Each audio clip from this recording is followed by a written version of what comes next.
I'm Melissa Freeman. I'm a 25-year recovering meth addict. My name is Westin Leach. I'm 35 years old, former drug addict, believer in Christ. I am Chris Lawson. I am a sinner saved by grace. I started using drugs when I was 13 years old. I started drinking alcohol and smoking pot.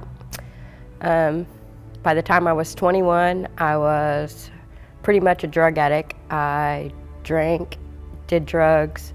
My drug of choice is methamphetamines. I started smoking cigarettes at 10 years old, and that just led one thing to another to another. I turned 21 in the Posey County Jail, and a couple weeks after my 21st birthday, I went to prison for the first time. I lived on the streets. I've never had a home. I've destroyed 3 different marriages. My life was a complete shambles. Prison experience wasn't shocking. It wasn't anything that deterred me from wanting to change my life. You know, I didn't want to go back to prison, and I didn't, even at 21 years old, being in prison for drugs, I didn't really realize that I had a drug problem. I rationalized that a guy wore a wire on me and set me up, and I didn't take responsibility for any of my actions.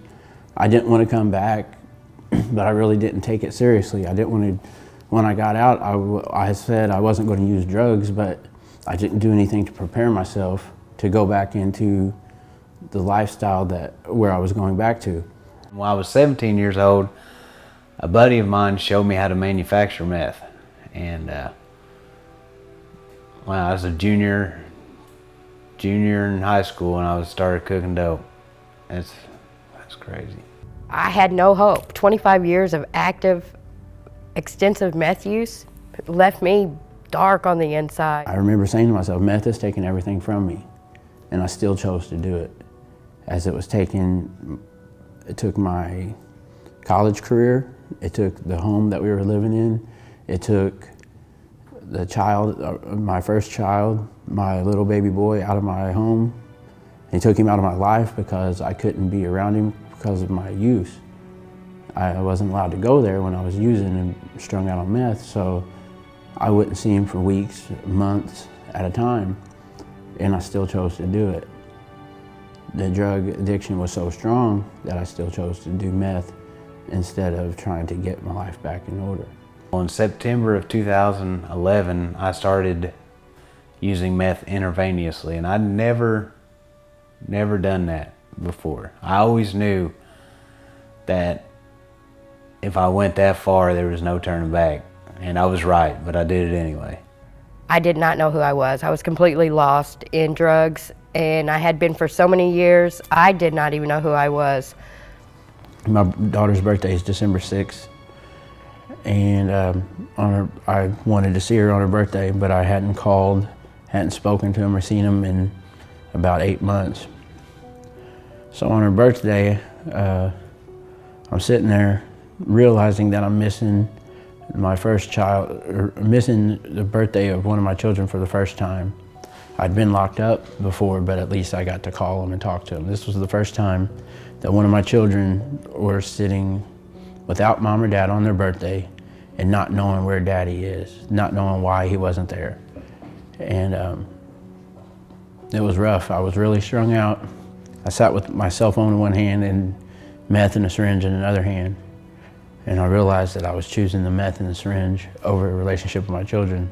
I couldn't even call her. What would I say on her birthday of why I hadn't seen her in 9 months and why I couldn't come see her at that time? So I put it all in my pocket, meth and syringe in my left pocket, cell phone in my right pocket, and I went into the bathroom and I tried to cry, but I couldn't cry because I was too high. And I prayed. I prayed to God to help me. I said, God, help me.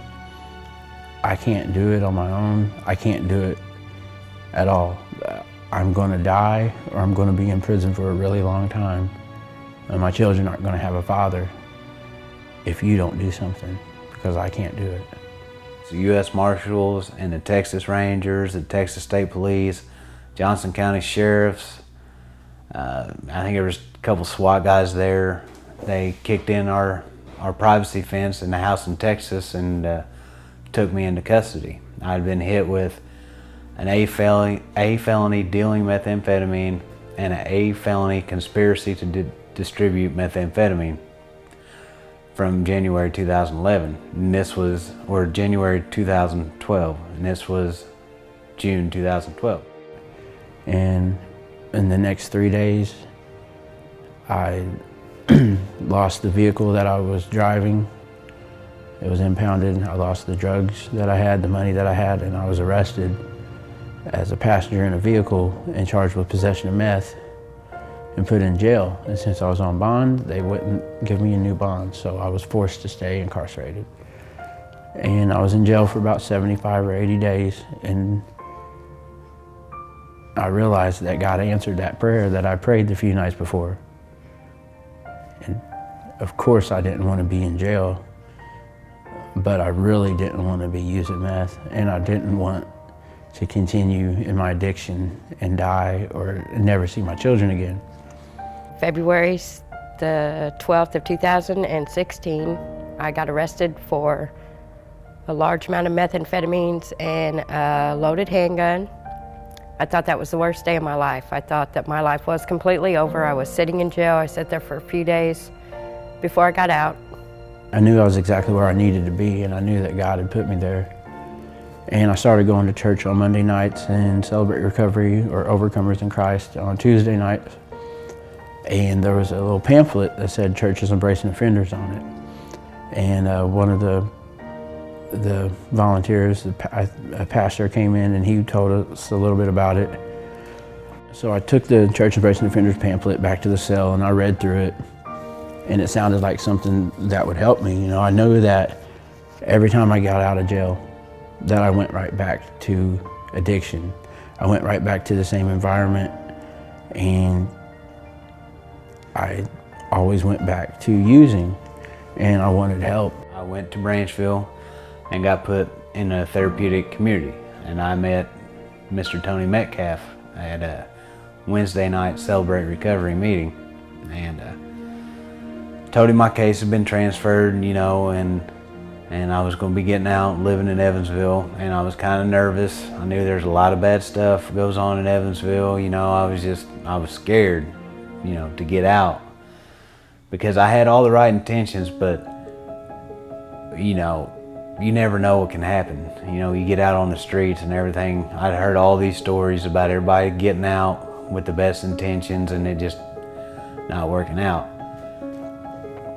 So in February I was released on bond, and I went to Church Embracing Offenders and got enrolled, and they put me in a church on the west side, Forest Hills Wesleyan, and there was a group of people there that were ready and willing to help me. Pastor Wayne Ward I met, and I instantly formed a strong relationship with him. I found out that he's a former addict, that he could really relate to me, and that he was there to support me. There was people I could call right away. People from that church that were in the Church Embracing Offenders Committee actually came and picked me up and brought me to church. I had to go back to jail. I stayed involved in Forest Hills Wesleyan in Church Embracing Offenders, Celebrate Recovery, in the program while I was out on bond, but I still had the charge that I had to go to prison for. So Church Embracing Offenders was there to support me while I was out on bond the whole time. And when I was sentenced, I went to Branchville Correctional Facility.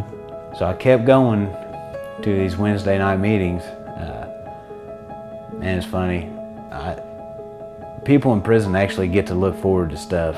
A lot of people on the streets take for granted the freedoms they have, you know, but that 1 hour a night I got to leave the dorm and go talk about something else and get away from everybody, you know, all the criminal activity, and actually plan a future, you know, for myself it was awesome. So when I went to prison, they were still there for me. Tony Metcalf would come up every Wednesday night to the Celebrate Recovery meeting that Church Embracing Offenders has at Branchville. that was the highlight of my week. Every Wednesday night, there's a group. Sometimes there would be 15, sometimes 25 guys, and everyone would be really open, and everyone had a strong desire to better themselves and be in a better place when they left Branchville than where they were when they got there. And those men in that group wanted a better relationship with God and a stronger grasp of recovery. And that's what we got. Every Wednesday night from 6:30 to 8:30, we worked together. We opened up to each other and we learned from each other. And that's exactly what we got, a stronger foundation in our recovery and a stronger relationship with God and a stronger fellowship amongst us. I got out of jail, I started taking drug tests for ABK, and I was completely lost. I had no idea where I was going in life. My life was a disaster.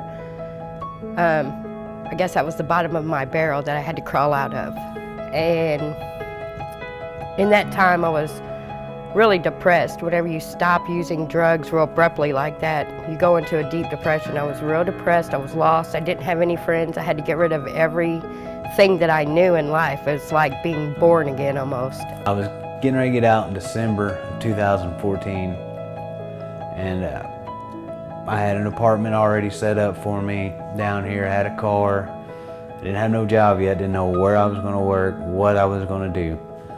And Mr. Metcalf met me in the courtroom whenever I was still handcuffed and chained, and took me behind the judge's bench and was like, "Hey, you're set up, come by my office, tomorrow." And so I came back to Evansville, to the Vanderbilt County Jail, and I didn't know if I was going to go to drug court or work release. I ended up going to work release, and as soon as I got to work release, I got a hold of Church Embracing Offenders, and I was immediately helped. What I thought was the worst day of my life, February the 12th, 2016, actually ended up being the birth of me. I got out, and I came here to Churches Embracing Offenders, and he was just like, "Whatever you need here, let me get you set up with this church, here's some job ideas." And so I kind of hit the ground running, man. I haven't looked back once. I don't ever forget where I've been or what I've done to this day, but I don't look back at all. I live around the church that I attend now. I come every single Sunday. I have a very good relationship with the members of my church. I love the fellowship here. Alex has been the mentor as far as my Churches Embracing Offenders program goes. She's the one that sits with me every Sunday. She takes an hour every morning before church starts, and she comes in and she goes over these books that we have and teaches that has made me a better person, that's opened me up spiritually, that has made me a happy person, able to forgive myself for the things I've done, able to move on to the next step in life. It's made me be able to do the next right thing at all times. I'm always doing the next right thing now. I'm going to church. I'm going to church and going to meetings through Church Embracing Offenders.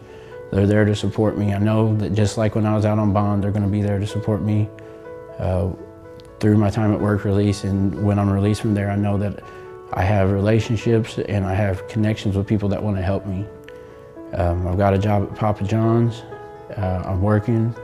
I'm taking classes and going to church through Church Embracing Offenders, and I'm just ready to go on with my life. And I'm glad that I got the support and help that I have through Church Embracing Offenders. It's for Churches Embracing Offenders programs and programs like these that make it possible for people such as myself to come out and be a better part of the community and to really contribute. I got a good job. I'm in a union. I make really good money. I got good friends. I got a girlfriend that goes to college. She's going to be in the medical field. I go to school. I have a job. I come to church. I have great fellowship. I'm blessed. I'm happy. I'm happy for the first time in life. I lay down, I pray every night before I go to bed. I can hear God now. I have this active relationship with Jesus, And I would not change my life and go back to my old life for anything in the world.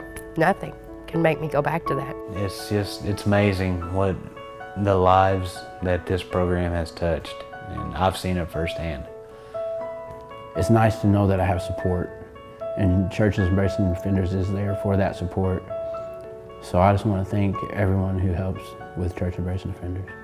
You know, never in my life have I ever thought that I could live without, you know, a substance or a cigarette or, you know, something just to, I always thought I had to have something like a crutch. And I couldn't ever imagine even smoking or drinking or nothing now. You know, it just seems so far-fetched, the person I am today. And I'm very grateful for that. Thank you for your help.